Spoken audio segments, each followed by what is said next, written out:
This is the Tetra Pak factory in the south of Sweden. Tetra Pak pioneered the modern paper carton, and they now produce more than 130 billion cartons every year. Using a combination of paper and plastic, these cartons allow milk and fruit juice to be stored for over 6 months without the need of refrigeration or preservatives. But making paper hold liquid on the face of it seems like magic. This is Frövi, Sweden, an area of sustainable woodlands specifically planted for the forest industry.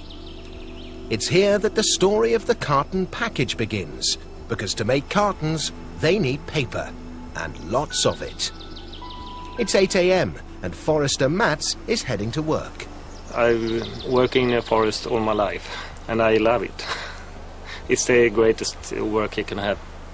But much as Mats loves watching the forest trees grow, what he really enjoys is cutting them down.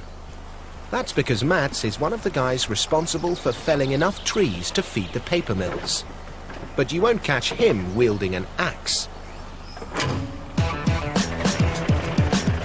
Thanks to this amazing machine, he's able to fell and log a tree from the comfort of his air-conditioned cab. His machine is the logging equivalent of a Swiss Army knife, and it can fell, strip and saw a 30-metre tree in less than a minute. First up, vice-like claws enable him to grasp the trunk. Next, a power saw slices through to fell it. Before electric rollers pull the whole tree through the arm to neatly strip it of its branches. Finally, the power saw cuts the clean trunk into 4-metre logs, ready for collection. Working this way, Mats can fell and log a staggering 250 tons of wood every day. The logs from the forest are transported a few kilometres down the road to the paper mill. The first task here is to get rid of the unwanted bark. So the logs are fed along a conveyor belt into a giant drum. It's a bit like a washing machine, and its job is to clean the bark from the logs. It does this by bashing the logs against each other, causing the bark to fall away and leaving the valuable trunk intact. The cleaned logs then make their way towards the chipper, which uses tempered steel blades to slice the logs into small pieces. The next task is to remove a substance called lignin, which binds the cellulose fibres together. So it's time for a very hot bath. The wood chips are fed into this giant rocket-shaped kettle and boiled at over 160 degrees Celsius. This separates the fibres from the cellulose, turning the whole lot into a golden brown liquid. The resulting fibres are then washed clean and stored in these giant tanks. The wood has become wood pulp. Now all they need to do is transform this pulp into paper. That process begins by spraying the pulp onto a huge mobile sieve, which allows the water to drain away and the fibres to mesh together. The result is raw brown paper, perfect for cardboard boxes or grocery bags, but still way too rough to make a carton package. What's missing is a layer of white paper. So on the other side of the plant, the miller takes some of the brown pulp and bleaches it. This white pulp is then sprayed on top of the brown, and because both are still wet, they bond happily together.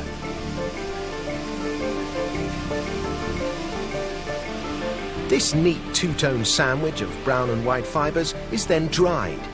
It's fed between hot rollers in a 220-metre-long drying and coating machine. The machine is so huge, factory workers even use scooters to get from one end to the other. Finally, the finished paper rolls are sliced into smaller sections, ready for the 500-kilometre journey to the Tetra Pak factory in Lund. But moving these massive paper rolls to the print works by hand would be a tough job.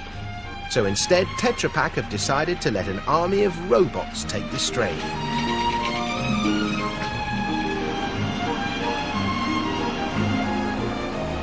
With the paper loaded, rollers bearing the carton's printing design are fitted, and the machine is ready to roll.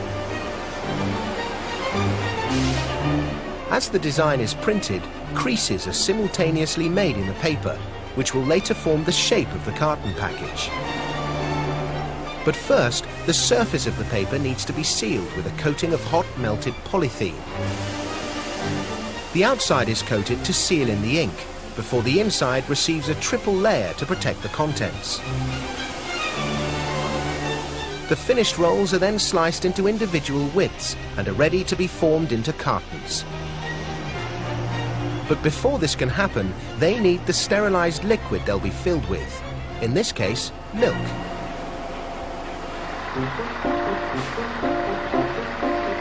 Each day at the Arla Foods Stockholm dairy, tanker lorries transfer up to 1.2 million litres of milk via sterilised pipes to giant storage tanks.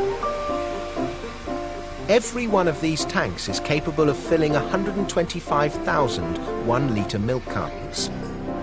So, with the milk and carton packaging ready, it's time for some clever juggling.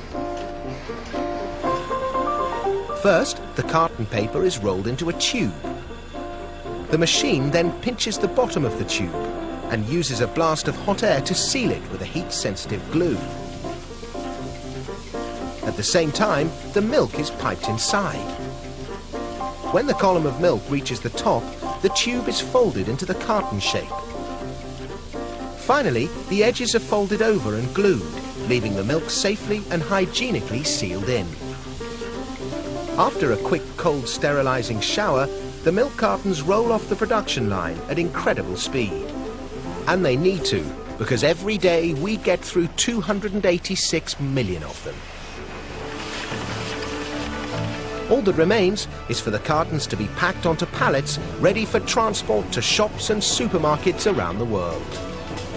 And while some may miss the chink of milk bottles as the milkman delivers the daily pint, it's good to know this simple and ingenious design means milk can be stored more safely and for longer than ever before.